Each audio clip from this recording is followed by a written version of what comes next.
अस्सलाम वालेकुम रहमतुल्लाह।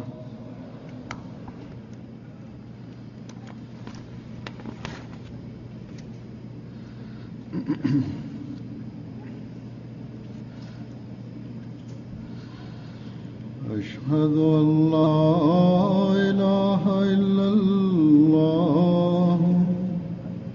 वहदहु ला शरीका लहु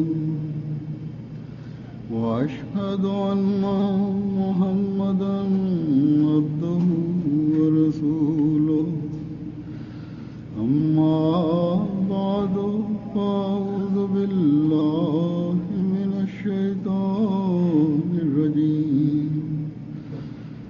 बिस्मिल्लाहिर रहमानिर रहीम।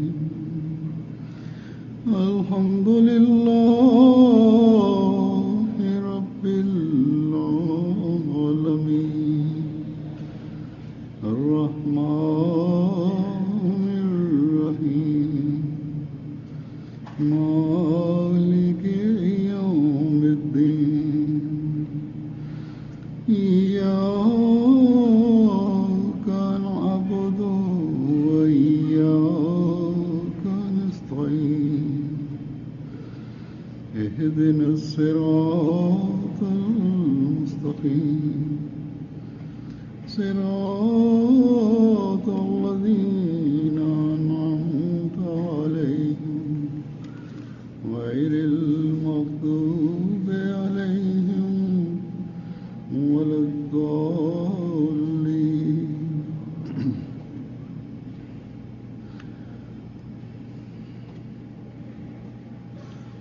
अल्हम्दुलिल्लाह कि आज जमात अहमदिया अमेरिका का जलसा सालाना शुरू हो रहा है। আল্লাহর আজ জামাতে আহমদিয়া যুক্তরাষ্ট্রের জলসা সালানা আরম্ভ হচ্ছে এবং দ্বিতীয়বারের মতো আমি জলসায় অংশগ্রহণের সুযোগ লাভ করছি। পৃথিবীর বিভিন্ন দেশের জামাতগুলো যেই জলসা করে থাকে তা সেই জলসার অনুসরণে হয়ে থাকে, যার সূচনা করেছিলেন হযরত মসিহ মাউদ আলাইহিস সালাতু ওয়াস সালাম।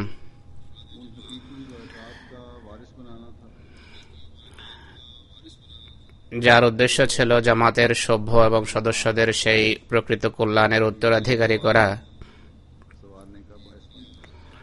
যা জামাতের সদস্যদের ইহ এবং পরকালকে সুন্দর করার সুনিশ্চিত করার কারণ হতে পারে,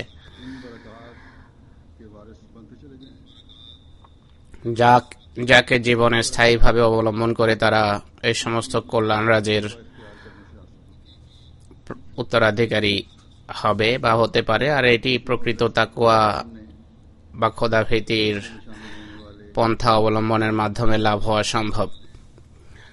হযরত মসিহ মাউদ আলাইহিস সালাতু ওয়াস সালাম জলসায় অংশগ্রহণকারী প্রতিটি আহমদীর কাছে এই মান অর্জনের বা এই মর্যাদায় উপনীত হওয়ার প্রত্যাশা ব্যক্ত করেছেন।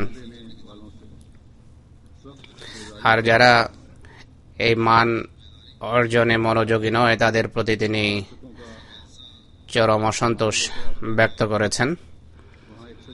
তাই এই জলসা যেখানে প্রভূত কল্যাণের উপকরণ নিয়ে আসে সেখানে এক প্রকৃত আহমদীর জন্য ভয়ের বিষয় বটে, চিন্তার বিষয় বটে যে খোদা তাআলা বছরে একবার একটা বিশেষ পরিবেশে আত্মসংশোধনের সুযোগ দিয়েছেন, দুর্বলতা দূরীভূত করার সুযোগ দিয়েছেন, নতুনভাবে নিজের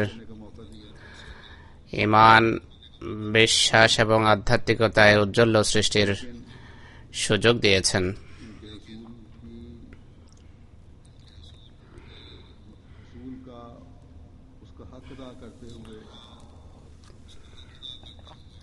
কিন্তু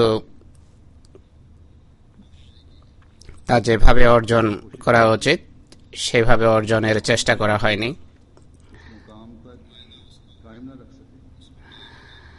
আর চেষ্টা করলেও তারা তাকে তার মান ধরে রাখতে পারেনি যা ধরে রাখা উচিত ছিল।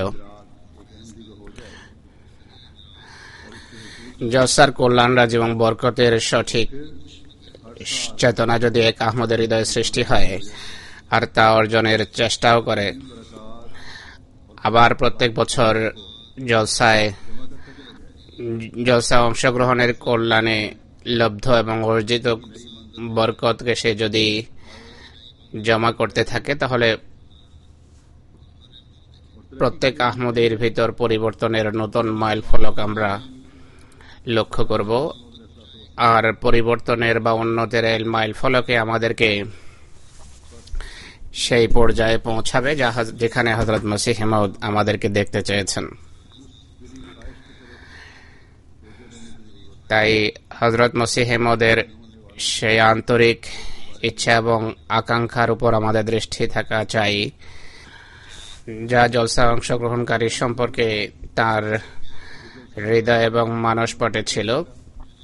সেই লক্ষ্য এবং উদ্দেশ্য অর্জনের চেষ্টা করা উচিত, যে লক্ষ্য তার জলসার পিছনে তার হৃদয় পটে ছিল, আর যার কথা তিনি এভাবে ব্যক্ত করেছেন যে এই পৃথিবী থেকে বেশি মনোযোগ থাকবে পরকালের দিকে, বা থাকা উচিত। নিজের মনোযোগ এবং চাওয়া পাওয়ার এই মানে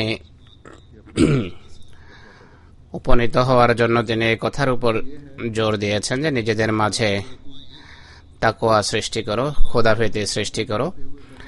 আর হৃদয়ে খোদাভীতি এবং তাকওয়ার সাথে আল্লাহর অধিকার এবং প্রাপ্য প্রদান করো,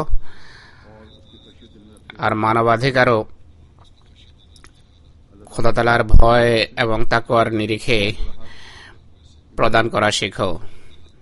আল্লাহর অধিকারগুলোর ভিতর সবচেয়ে বড় অধিকার হলো ইবাদতের অধিকার, আর ইবাদতের মাঝে সবচেয়ে গুরুত্বপূর্ণ বিষয় হলো নামাজ, যা সম্পর্কে মহানবী সাল্লাল্লাহু আলাইহি ওয়াসাল্লাম বলেছেন যে নামাজ ইবাদতের মগজ এবং প্রাণ। একজন প্রকৃত মুমিনের এই দায়িত্ব এবং খোদার এই অধিকার সম্পর্কে আমি গত খুতবায় কিছুটা আলোকপাত করেছিলাম।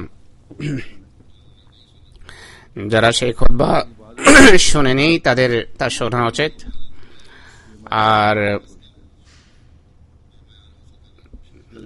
ইবাদতের ন্যূনতম মান অর্জনের চেষ্টা করুন। এই জলসায় যদি আপনাদের মনোযোগ নামাজের প্রতি নিবদ্ধ হয় বা পরিবেশের কারণে আপনাকে বাজামাত নামাজ পড়তেই হবে, তাহলে আমি বলবো যে এই অভ্যাসগুলোকে জীবনের স্থায়ী অংশ করে নেন। জলসার দিনগুলোতে এর জন্য বিশেষভাবে দোয়া করুন এবং চেষ্টা করুন।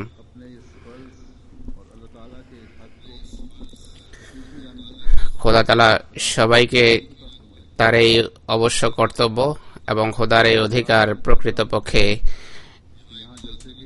প্রদানের সামর্থ্য দান করুন। একটি কথা স্পষ্ট করতে চাই, জলসার অনুষ্ঠানমালা এবং দূর দূরান্ত থেকে আগত মুসাফিরদের জন্য নামাজ একত্রে পড়া হয়, জমা করা হয় শরীয়তের অনুমতি সাপেক্ষে, কিন্তু নিজেদের আবাসস্থলে কোনো কারণ বা বাধ্যবাধকতা ছাড়া নামাজ জমা করার কোনো কারণ নেই, কোনো যুক্তি নেই। মনে হয় যেন অনেক ঘরে সবসময় নামাজ জমা হয়ে থাকে, কারণ বাচ্চাদের যখন জিজ্ঞেস করা হয় যে দিনে কয় বেলার নামাজ পড়তে হয়, অনেকের উত্তর হয়ে থাকে 3 বেলা। আর এটি থেকে স্পষ্টভাবে প্রতিভাত হয় যে এই সমস্ত ঘরে রীতিমতো নামাজ পড়া হয় না। কোরআন শরীফে 5 বেলার নামাজ ফরজ বা আবশ্যক করা হয়েছে। রাসূলুল্লাহ সাল্লাল্লাহু আলাইহি ওয়াসাল্লাম তার সুন্নতের মাধ্যমে 5 বেলার নামাজ আমাদেরকে নামাজের কথা বলেছেন, তা কিভাবে পড়তে হবে তাও কার্যত দেখিয়েছেন। হযরত মসিহ মাউদ আলাইহিস সালাম বারবার এদিকে আমাদের মনোযোগ আকর্ষণ করেছেন। গত খুতবায় আমি হযরত মসিহ মাউদের উদ্ধৃতির আলোকে এর কিছুটা বিস্তারিত বিবরণ আমি দিয়েছি। তাই আমি বলবো যে এই গুরুত্বপূর্ণ দায়িত্বের প্রতি পূর্ণ মনোযোগ দিন আর তাকওয়ার মানকে উন্নত করার জন্য খোদার অধিকার প্রদানের জন্য শুধু নামাজই একমাত্র ইবাদত নয়, বরং অন্যান্য ইবাদতও করতে হবে। এরপর নফল বা অতিরিক্ত ইবাদত রয়েছে, তাও করতে হবে। আর নিজেদের নামাজকে নফলের মাধ্যমে আপনারা সজ্জিত করুন। তাহাজ্জুদ এবং অন্যান্য নামাজের প্রতি মনোযোগী হন। এই 3 দিনে অনেকের তাহাজ্জুদের প্রতি মনোযোগ নিবদ্ধ হবে। তাহাজ্জুদের যদি এই 3 দিনে অভ্যাস হয়, জীবনের স্থায়ী অংশ করে নেন এটিকে, কেননা ফরজ বা আবশ্যকীয় নামাজের ক্ষেত্রে যে ঘাটতি থেকে যায় তা নফলের মাধ্যমে পুরা হয়। আর নফলের ভেতর তাহাজ্জুদের মর্যাদা অনেক বড়। হযরত মসিহ মাউদ ইসলাম এদিকে জামাতের বারবার মনোযোগ আকর্ষণ করেছেন। তিনি বলেন যে আমাদের জামাতের উচিত তারা যেন অবশ্যই তাহাজ্জুদের নামাজ পড়ে। বেশি পড়তে না পারলে অন্ততপক্ষে 2 রাকাত নামাজ পড়া উচিত, কেননা এর ফলে সে দোয়ার সুযোগ পাবে। আর সেই সময়কার দোয়াতে একটা বিশেষ প্রভাব এবং কার্যকারিতা থাকে, কেননা তা বিশেষ আবেগ এবং বিশেষ বেদনার সাথে হৃদয় থেকে উদ্ভূত হয়। যতক্ষণ পর্যন্ত বিশেষ আবেগ এবং প্রদাহ হৃদয়ে সৃষ্টি না হবে, ততক্ষণ পর্যন্ত কোনো ব্যক্তি বিছানা পরিত্যাগ করতে পারে না। বিছানা ছেড়ে দেয়া, ঘুম ছেড়ে দেয়া বলে যে সে খোদার সন্তুষ্টির জন্য এমন করছে। মসিহ মাউদ বলছেন যে তাই এই সময়ে আরামদায়ক বিছানা ছেড়ে দাঁড়িয়ে যাওয়া নামাজের জন্য হৃদয়ে এক বিশেষ বেদনা সৃষ্টি করে, যার ফলে দোয়ায় এক ধরনের বিগলন এবং ব্যাকুলতা এবং উৎকণ্ঠা সৃষ্টি হয়। এই ব্যাকুলতা এবং উৎকণ্ঠাই দোয়া গৃহীত হওয়ার কারণ হয়ে থাকে। তো এই হলো তাহাজ্জুদের গুরুত্ব। এই তাহাজ্জুদের জন্য ওঠাই মানুষের মাঝে এক বৈপ্লবিক পরিবর্তন আনয়ন করে। আধুনিক যুগে মানুষের চাওয়া পাওয়ার ধরন এবং প্রকৃতি বদলে গেছে, যে কারণে অধিকাংশ মানুষ রাতে ঘুমায় অনেক দেরিতে। তাহাজ্জুদের চেষ্টা এবং সংগ্রাম এমন পরিস্থিতিতে তাকওয়ায় উন্নতি এবং পবিত্র পরিবর্তন আনয়নের অনেক একটি মাধ্যম। তাই ইবাদতের এই দায়িত্ব পালন যেখানে মানুষকে খোদার নৈকট্য দিয়ে থাকে, সেখানে মানুষের কল্যাণের অনেক বড় একটি অস্ত্র, এটি অনেক বড় মাধ্যম। খোদার অধিকারের পর প্রকৃত মোমেনের অনেক বড় একটি দায়িত্ব হলো বলা হচ্ছে যে এটি মানবতার অধিকার, মানবিক অধিকার, যা প্রদান করতে হবে। কে কোন ধর্মে, কে কোন বংশের বা কোন ধর্মের অনুসারী, তার ঊর্ধ্বে থেকে মানবতার নামে সবার পরস্পরের অধিকার প্রদানের বারবার নির্দেশ দিয়েছেন, শিক্ষা দিয়েছেন হযরত মুহাম্মদ সাল্লাল্লাহু আলাইহি ওয়াসাল্লাম। আর মোমেনের উপর তো মোমেনের দায়িত্ব আরো বেশি। এ সম্পর্কে রাসূলুল্লাহ সাল্লাল্লাহু আলাইহি সাল্লাম অত্যন্ত তাকিদপূর্ণ নির্দেশ দিয়েছেন যে দায়িত্ব পালনের আমাদের চেষ্টা করতে হবে। এজন্য হযরত মসিহ মাউদ ইসলাম জলসার উদ্দেশ্যাবলী বর্ণনা করতে গিয়ে মানবাধিকার বা বান্দার অধিকার প্রদানের প্রতি গভীর মনোযোগ আকর্ষণ করেছেন। তিনি বলেন যে অন্যদের জন্য নিজেদের হৃদয়ে কোমলতা, নমনীয়তা সৃষ্টি করো, সহানুভূতি বা সহমর্মিতার চেতনায় সমৃদ্ধ হও। আর এটি শুধু জলসার পরিসীমা পর্যন্ত যেন সীমাবদ্ধ না থাকে, বরং জীবনের সাধারণ দিনেও অন্যান্য সময়ও যেন এর বহিঃপ্রকাশ ঘটে। অনেক সময় ছোট ছোট বিষয়ে ভাই ভাইয়ের প্রতি অসন্তুষ্ট হয়ে যায় এবং আমি দেখেছি বছরের পর বছর অসন্তুষ্ট থাকে। আর এই অসন্তোষ অন্যান্য আত্মীয় স্বজনের গণ্ডিকেও প্রভাবিত করে, আত্মীয়তার গণ্ডিকেও প্রভাবিত করে। আর এই নমনীয়তা, কোমলতা, সহমর্মিতা, পরস্পরের আবেগ অনুভূতির প্রতি যত্নের অভাব, সচেতনতার অভাবের কারণে ঘরেও সহানুভূতির অভাব দেখা দেয় এবং ভালোবাসার ঘাটতি পরিলক্ষিত হয়, যার ফলে পরিবার ভেঙে যায়।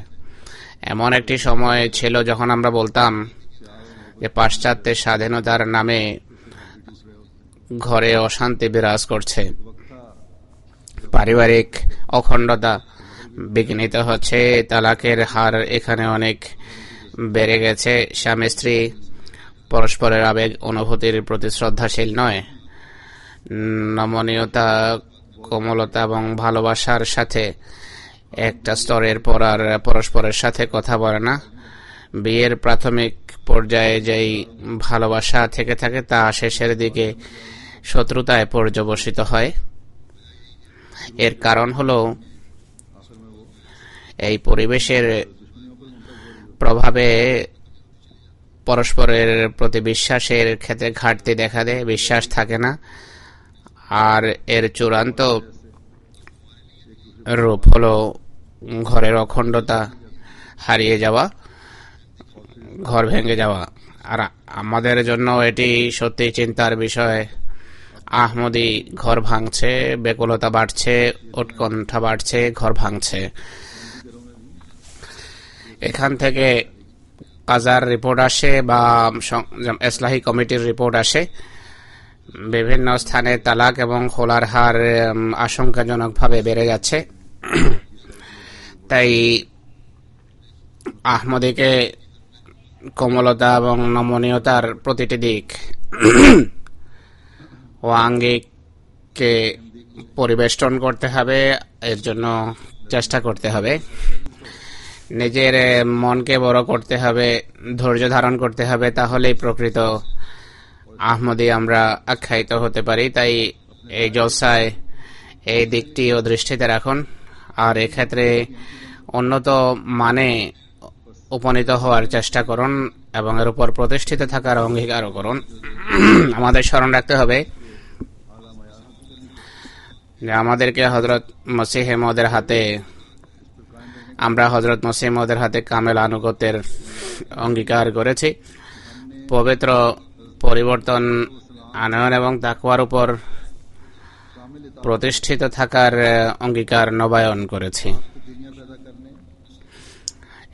এটি সবসময় দৃষ্টিতে রাখতে হবে, সামনে রাখতে হবে, নতুবা বয়াতের অঙ্গীকারও আমরা পালন করতে পারবো না, আর জলসার কল্যাণে আমরা কল্যাণমণ্ডিত হতে পারবো না।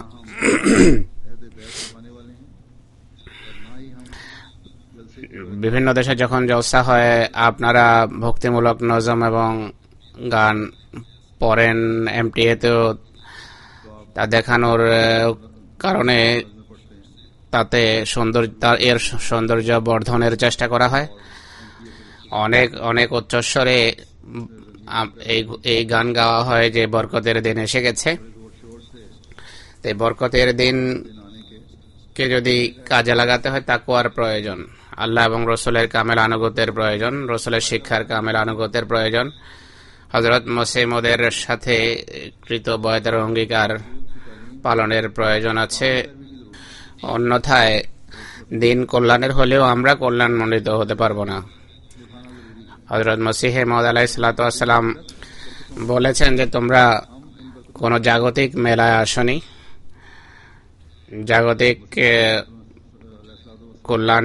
জাগতিক দৃষ্টিকোণ থেকে কল্যাণমণ্ডিত হয়েছ আর চলে গেলে এমন কোন মেলায় তোমরা আসনি, বরং এর প্রকৃত কল্যাণে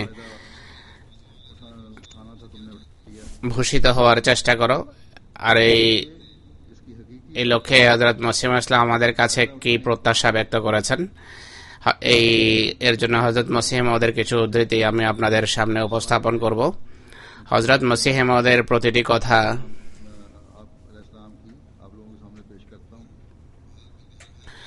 হযরত মসিহ মওউদের প্রতিটি কথা বরং এক একটি কথা বলা উচিত। তার এক একটি কথা এমন যা মান্যকারী প্রতিটি মানুষ খোদা প্রেমিক মানুষে পরিণত হতে পারে। তার পৃথিবীতে আগমনের এটি উদ্দেশ্য।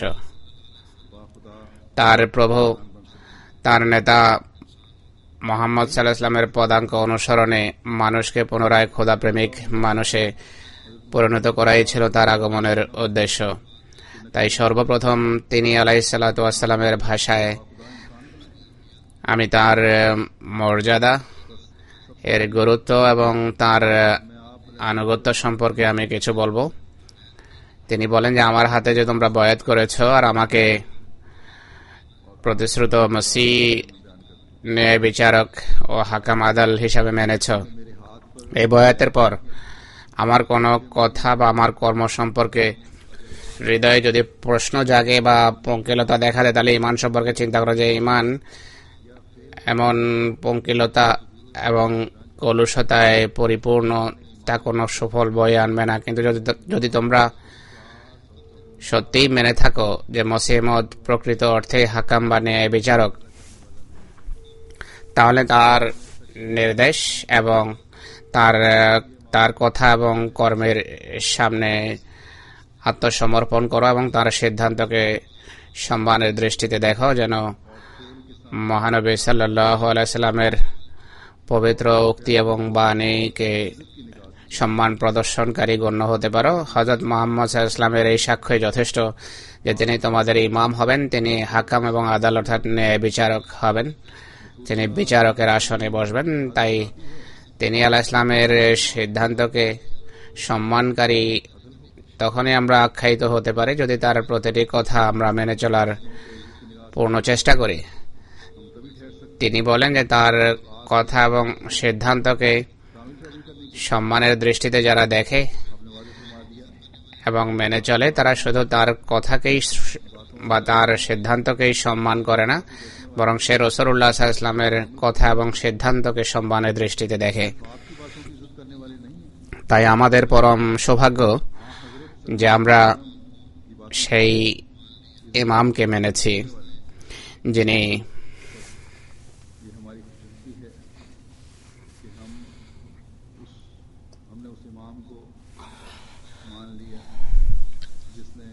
সবকিছু স্পষ্টভাবে আমাদের সামনে তুলে ধরেছেন, যা মহানবী সাল্লাল্লাহু আলাইহি ওয়াসাল্লাম আমাদের কে বলে গেছেন, যেন কেউ এই কথা বলতে না পারে যে আমরা বুঝতে ভুল করেছি। অতএব এক আহমদী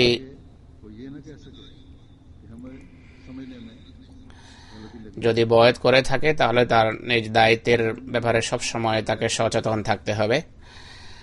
জাগতিক কামনা বাসনা, জাগতিক চাওয়া পাওয়া মানুষকে বয়াতের অঙ্গীকারকে ভুলিয়ে দেয়, আর সত্যিকার অর্থে এবং মানুষের বয়াতের অঙ্গীকার থাকে না। তাই এই জলসার সময় এ দৃষ্টিকোণ থেকেও প্রত্যেক আহমদীকে আত্মজিজ্ঞাসা করা উচিত, আত্মবিশ্লেষণ করা উচিত। জামাতকে নসিহত করতে গিয়ে তিনি আলাইহিসসালাতু ওয়াসসালাম বলেন, আল্লাহ তাআলা যে জামাত সৃষ্টি করেছেন আর এই জামাতের সত্যতার সমর্থনে যে শত শত নিদর্শন প্রকাশ করেছেন, তার এর পিছনের উদ্দেশ্য হলো এটি সাহাবাদের জামাত আর ইসলামের সর্বশ্রেষ্ঠ যুগকে আবার ফিরিয়ে আনা, অর্থাৎ ইসলামের প্রথম শতাব্দীগুলোর সোনালী যুগ যেন আবার ফিরে আসে। যারা এই জামাতভুক্ত হয় তারা আখারিন মিনহুমের অন্তর্ভুক্ত হয়। তাই তাদেরকে মিথ্যা কার্যকলাপের পোশাক খুলে ফেলে পূর্ণ মনোযোগ আল্লাহর প্রতি নিবদ্ধ করা উচিত। সুতরাং খোদা তাআলা আমাদেরকে এই শুভ সংবাদ দিয়েছেন যে হযরত মসিহ মওউদের তিরোধানের পর খেলাফতের স্থায়ী ধারা সূচিত হবে। এই বরকতকে ধরে রাখার জন্য, সুপ্রতিষ্ঠিত রাখার জন্য খায়রুল করুন বা শ্রেষ্ঠ যুগ আমাদেরকে ধরে রাখতে হবে। এক প্রজন্মের পর দ্বিতীয় প্রজন্মের মাঝে সেই প্রেরণা সঞ্চার করতে হবে বা বংশ পরম্পরায়, প্রজন্ম পরম্পরায় এমন প্রেরণা তাদের মাঝে সঞ্চার করতে হবে যে আমাদের প্রতিটি কর্ম এবং কথা খোদার সন্তুষ্টির অধীনস্থ এবং খোদার ইচ্ছাসম্মত হওয়া উচিত।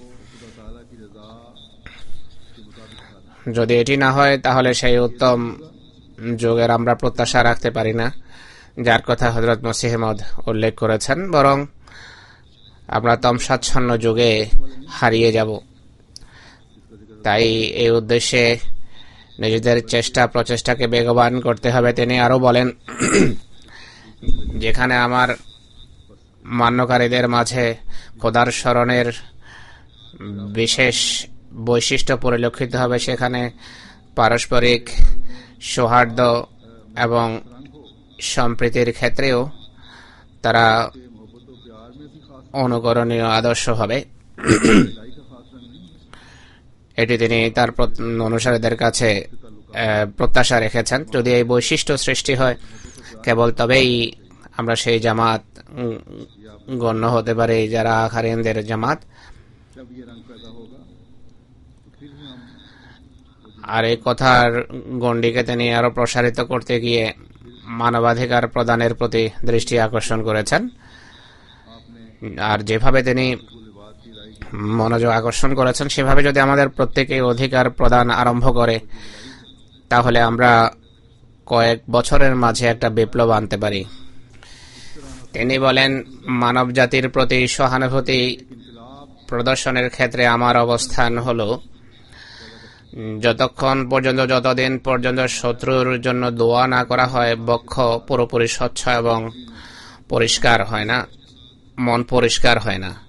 তো দেখুন আমাদের কতজন আছে যারা এই সচেতনতার সাথে দোয়ার গণ্ডিকে প্রসারিত করে। জামাতে যে সমস্যা বলে দেখা দেয়, এই চিন্তাধারা থাকলে তো এমন সমস্যা দেখা দেওয়ার কথা নয়। এক মোমেন যেখানে নিজের শত্রু এবং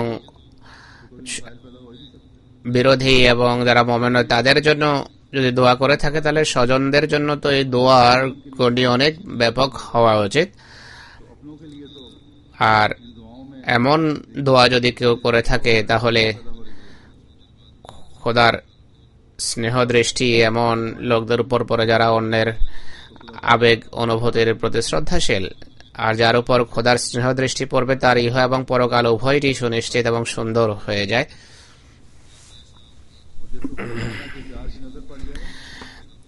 তিনি আলাইহিস সালামের এই গুরুত্বপূর্ণ নসিহত আমাদের সামনে রাখা উচিত। তিনি বলেন যে তোমাদের উপর খোদার অনেক বড় অনুগ্রহ, তিনি তোমাদেরকে এই শক্তি দিয়েছেন এবং চিনার বৈশিষ্ট্য দিয়েছেন, অর্থাৎ মসিহ মাউদকে মানার এবং শনাক্ত করার, তাকে গ্রহণ করার তৌফিক এবং সামর্থ্য দিয়েছেন।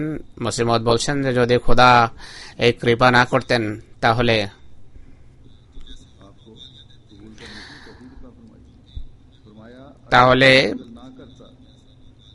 অন্যান্য লোকদের মতো তোমরাও গালমন্দকারীদেরই অন্তর্ভুক্ত থাকতে।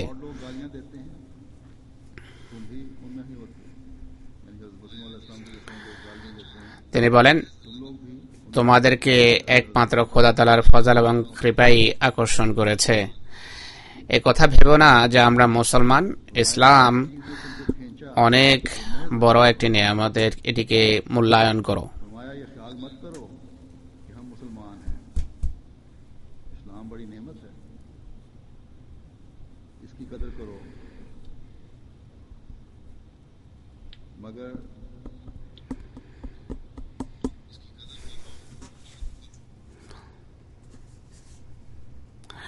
এটিকে মূল্যায়ন করো আর খোদার প্রতি কৃতজ্ঞ হও।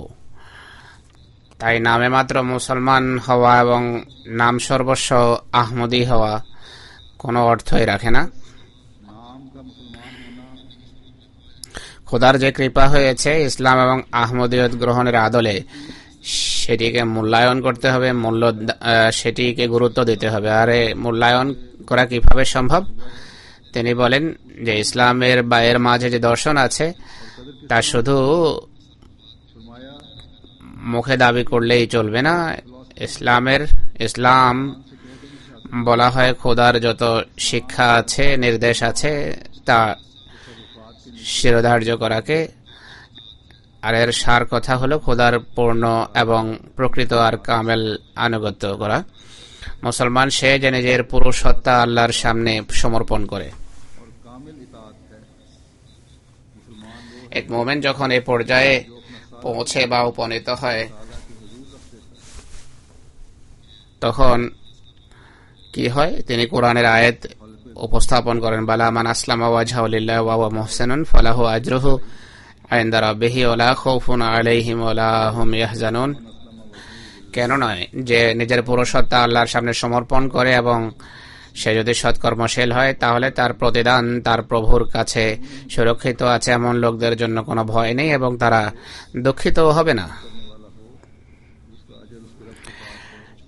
সুতরাং খোদা এই প্রতিশ্রুতি দিচ্ছেন যে যেই পূর্ণ মনোযোগ আল্লাহর সত্তায় নিবদ্ধ রাখবে, খোদার সন্তুষ্টিকে সবকিছুর উপর প্রাধান্য দেবে, এমন লোকদের ভয় এবং দুঃখকে স্বয়ং আল্লাহ তাআলা দূরীভূত করেন।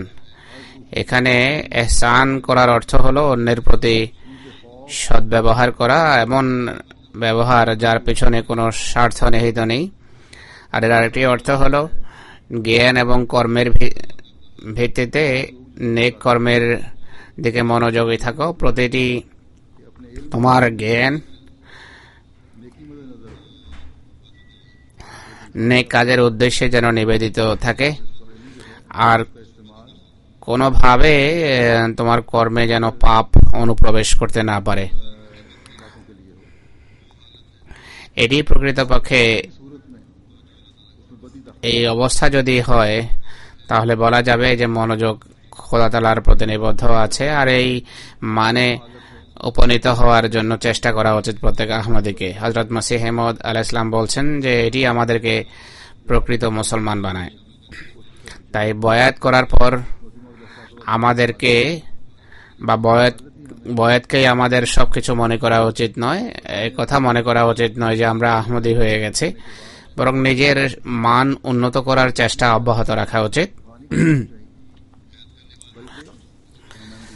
বয়াতকারীদের সৌভাগ্য সম্পর্কে তিনি বলেন, আমি সত্যই বলছি যে এটি একটি দাওয়াত বা এটি একটি অনুষ্ঠান যা সৌভাগ্যশালীদের জন্য আল্লাহ তাআলা অবধারিত করেছেন। কল্যাণমণ্ডিত সে যে এটিকে কাজে লাগায়।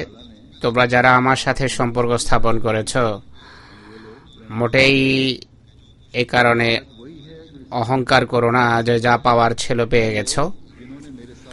এটি সত্য কথা যে তোমরা এই সমস্ত অস্বীকারীদের তুলনায় সৌভাগ্যের অধিক নিকটতর। যে অস্বীকারীরা ভয়াবহ অস্বীকার এবং অবমাননার মাধ্যমে খোদা তাআলাকে অসন্তুষ্ট করেছে। আর এটিও সত্য কথা যে তোমরা সুধারণার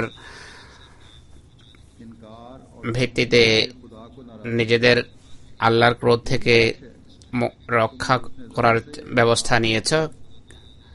এটি সত্য কথা যে তোমরা সেই প্রশ্রবণের নিকটতর হয়েছ যা এখন চিরস্থায়ী জীবনের জন্য আল্লাহ সৃষ্টি করেছেন। হ্যাঁ, এখনো সেই প্রশ্রবণ থেকে পানি পান করা বাকি আছে। তাই খোদার কাছে সেই সামর্থ্য চাও যেন তিনি তোমাদের পরিতৃপ্ত করেন, কেননা আল্লাহর সাহায্য ছাড়া কিছু হবে না। তোমরা সেই পানি পান করতে পারবে না। আহমদীয়তে প্রবেশ করে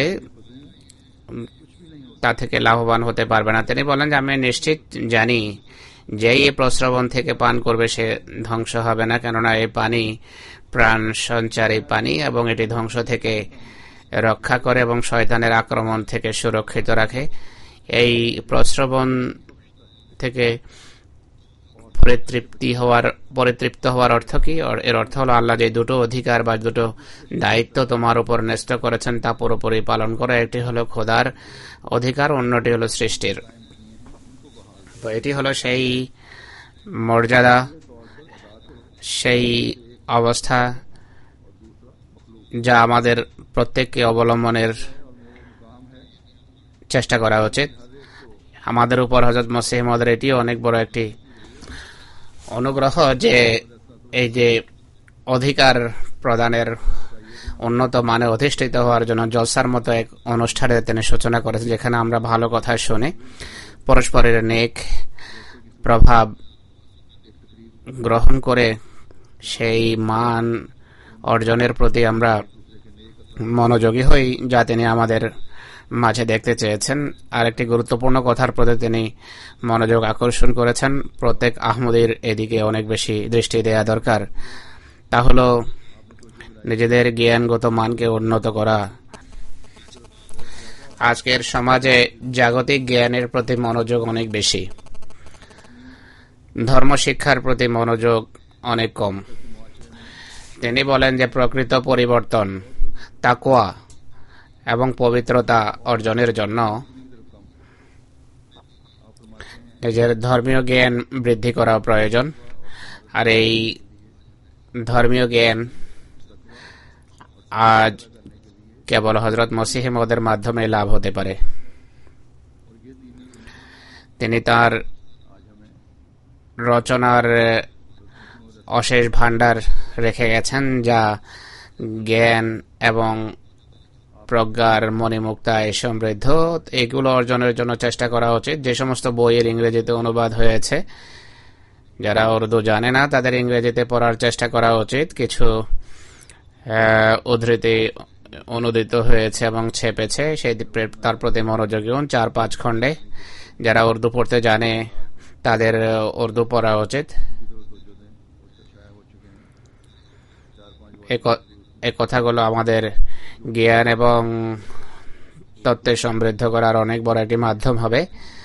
তিনি যা কিছুই বলেছেন তা কোরআনের তাফসীর। এ যুগে কোরআনের সবচেয়ে গভীর জ্ঞান আল্লাহ তাআলা তাকেই দান করেছেন। কোরআন অজস্র ধারায় পড়া সম্পর্কে তিনি বলেন যে আল্লাহ তাআলা নিজ বিশেষ অনুগ্রহে আমাদের সামনে স্পষ্ট করেছেন যে কোরআন একটি জীবন্ত এবং সমুজ্জ্বল গ্রন্থ। তিনি বলেন, যারা আমার সাথে সম্পর্ক রাখে তাদের বারবার এই নসিহত করব যে আল্লাহ তাআলা এই জামাতকে সত্য উদ্ঘাটনের জন্য, সত্য প্রকাশের জন্য সৃষ্টি করেছেন, কেননা এটি ছাড়া ব্যবহারিক জীবনে কোনো আলো এবং জ্যোতি আসতে পারে না। সত্য কিভাবে উদ্ঘাটিত হয়? কোরআনের জ্ঞানের মাধ্যমে। এছাড়া জীবনে কোনো আলো এবং জ্যোতি আবার ধর্মীয় জ্ঞান আসতে পারে না। তিনি বলেন যে কর্মের ক্ষেত্রে সত্যনিষ্ঠতার মাধ্যমে ইসলামের সৌন্দর্য পৃথিবীর সামনে প্রকাশিত হোক, যেভাবে আল্লাহ তাআলা, এই জন্যই আল্লাহ তাআলা আমাকে পৃথিবীতে প্রেরণ করেছেন। তাই কোরআনকে বুঝে শুনে পড়ো, কেবল কাহিনী হিসাবে নয়, বরং একটি দর্শন বিশ্বাস করে এটি পড়ো। সুতরাং হযরত মসিহ ইসলাম যেখানে তার মামুরিয়তের এই গুরুত্বপূর্ণ কর্মের পাশাপাশি মান্যকারীদের দৃষ্টি এদিকে আকর্ষণ করেছেন, সেখানে আমাদের দায়িত্ব বর্তায় পবিত্র কোরআনকে বোঝার চেষ্টা করা, পাঠ করা, আর এর সৌন্দর্য আর এর গুণাবলী এদের সামনে প্রকাশ করা এবং এদের কাছে পৌঁছানো। এখন আমাদের কাছে তাবলীগের সবচেয়ে বড় অস্ত্র হলো কোরআন শরীফ। যুবক শ্রেণী বা অন্য কাউকে কোনো প্রকারের হীনমন্যতার শিকার হলে চলবে না। কেউ হয়তো ভাবতে পারে যে কোরআনের বিরুদ্ধে এরা বিভিন্ন আপত্তি করে, আমরা এই অস্ত্র কিভাবে ব্যবহার করব? এই অস্ত্রই সকল ধর্মের উপর জয়যুক্ত হওয়ার অস্ত্র। তাই আমাদের এটি শেখা উচিত আর এটি পৌঁছানো উচিত। এটি পাঠ করা, পড়া, বোঝা এবং এর যুক্তি বলে আপত্তিকারীদের মুখ বন্ধ করা আজকে আমাদের গুরু দায়িত্ব। এখানে প্রায়শ কোরআন এবং হযরত মুহাম্মদ সাল্লাল্লাহু আলাইহি ওয়াসাল্লাম সম্পর্কে যে নোংরা আপত্তি করা হয় তা বিমোচন, তা দূরীভূত করা দায়িত্ব আজ আমাদের। আর এটি শুধু গুটি কতক মানুষের দায়িত্ব নয়, অর্থাৎ খোদামুল আহমদিয়ার মাধ্যমে বা অন্য কতক মানুষের মাধ্যমে বা মজলিস আনসার সুলতানুল কালাম এর মাধ্যমে চলবে এটি যথেষ্ট এমন নয়, বরং প্রত্যেক আহমদী আবাল বৃদ্ধ বনিতাকে এদিকে মনোযোগ দিতে হবে। আমাদের সকলেই যেন ইসলামের প্রকৃত বাণীর প্রচারক হয়। তিনি বলেন, এই জামাতভুক্ত হয়ে তোমাদের সত্তা যেন পৃথক হয় আর তোমরা একটি নতুন জীবন যাপনকারী মানুষে পরিণত হও। তোমরা পূর্বে যেমন ছিলে তেমন থেকো না। একথা ভেবো না যে খোদার পথে পরিবর্তন আনয়ন করলে তোমরা পরমুখাপেক্ষী হবে বা শত্রু সংখ্যা তোমাদের বেড়ে যাবে। না, খোদার আঁচলকে যে আঁকড়ে ধরে সে কখনো পরমুখাপেক্ষী হয় না। তার জীবনে মন্দ সময় আসতে পারে না। আল্লাহ তাআলা যার বন্ধু এবং সাহায্যকারী হয়ে যান, সারা পৃথিবীও যদি তার শত্রু হয়ে যায়, অসুবিধা কি? মোমেন সমস্যায় নিপতিত হলেও সে মোটেই কষ্টে পড়ে না, অর্থাৎ আল্লাহর খাতিরে কষ্টকে সে কষ্ট মনে করে না, বরং তা তার জন্য জান্নাতের যোগ হয়ে থাকে। আল্লাহর ফেরেশতা মায়ের মতো তাকে কোলে স্থান দেয়। এই দিনগুলোতে আল্লাহর সাথে তার বিশেষ সম্পর্ক স্থাপিত হয়, যে কারণে আল্লাহ ফেরেশতাকে নির্দেশ দেন যেমন ব্যক্তিকে নিজ কোলে ঠাঁই দাও। তো এই কয়েকটি কথা সেই সমস্ত নসিহতের মধ্য থেকে আমি আপনাদের সামনে উপস্থাপন করলাম, যা হযরত মসিহ মাউদ আলাইহিস সালাম বিভিন্ন সময়ে আমাদের জন্য লিখে গেছেন বা বর্ণনা করেছেন। আমাদের এই কথাগুলো মেনে চলার চেষ্টা করা উচিত। জীবনে এমন এক পরিবর্তন আনয়ন করা উচিত যা খোদার সন্তুষ্টির কারণ হবে। যেভাবে আমি বলেছি, এই জলসা আমাদের ব্যবহারিক, আধ্যাত্মিক এবং ধর্মীয় জ্ঞানকে উন্নত করার জন্য অনুষ্ঠিত হয়ে থাকে। তাই জলসার দিনগুলোতে জলসার পরিবেশ এবং এখানে যে সমস্ত বক্তৃতা করা হবে সেগুলোকে পুরোপুরি কাজে লাগানোর চেষ্টা করুন। আর সবাই নিজের অবস্থা খতিয়ে দেখুন, আত্মজিজ্ঞাসা এবং আত্মবিশ্লেষণ করুন যে আমরা কি সেই মানে উপনীত হচ্ছি, সেই মান অর্জন করছি যা হযরত মসিহ মাউদ ইসলাম আমাদের মাঝে, যে মানে হযরত মসিহ মাউদ ইসলাম আমাদেরকে দেখতে চেয়েছেন। কেবল তবেই জলসার কল্যাণে আমরা কল্যাণমণ্ডিত হতে পারবো, আমরা জলসার কল্যাণে সমৃদ্ধ হতে পারবো। নতুবা এটিও কেবল একটি জাগতিক মেলাই হবে। আল্লাহ তাআলা আমাদেরকে এই লক্ষ্য অর্জনের তৌফিক এবং সামর্থ্য দান করুন। প্রশাসনিক দৃষ্টিকোণ থেকে একটি কথা বলতে চাই। জলসায় অংশগ্রহণকারী প্রত্যেক ব্যক্তিকে নিজ পরিবেশে, নিজের আশেপাশে সজাগ দৃষ্টি রাখতে হবে। এটি জলসার পরিবেশের সুরক্ষা এবং আপনাদের হেফাজত ও সুরক্ষার জন্য আবশ্যক। কর্মীদের জন্য বিশেষভাবে এই দিক নির্দেশনা থাকবে। ডিউটি বা কর্তব্যরত অবস্থায় অনেকেই নামাজের প্রতি মনোযোগ দেয় না। নামাজের ব্যাপারে বিশেষ মনোযোগ থাকা চাই। যারা নিগরান এবং লিডার আছেন তারা এই ব্যাপারে সচেতন হন। জলসা চলাকালে বন্ধুগণ খোদার স্মরণের প্রতি মনোযোগী হন। এটি এক মহান উদ্দেশ্য জলসা অনুষ্ঠিত করার। আল্লাহ তাআলা সবাইকে তৌফিক দান করুন। আল্লাহ তাআলা সবাইকে সেই সামর্থ্য দান করুন।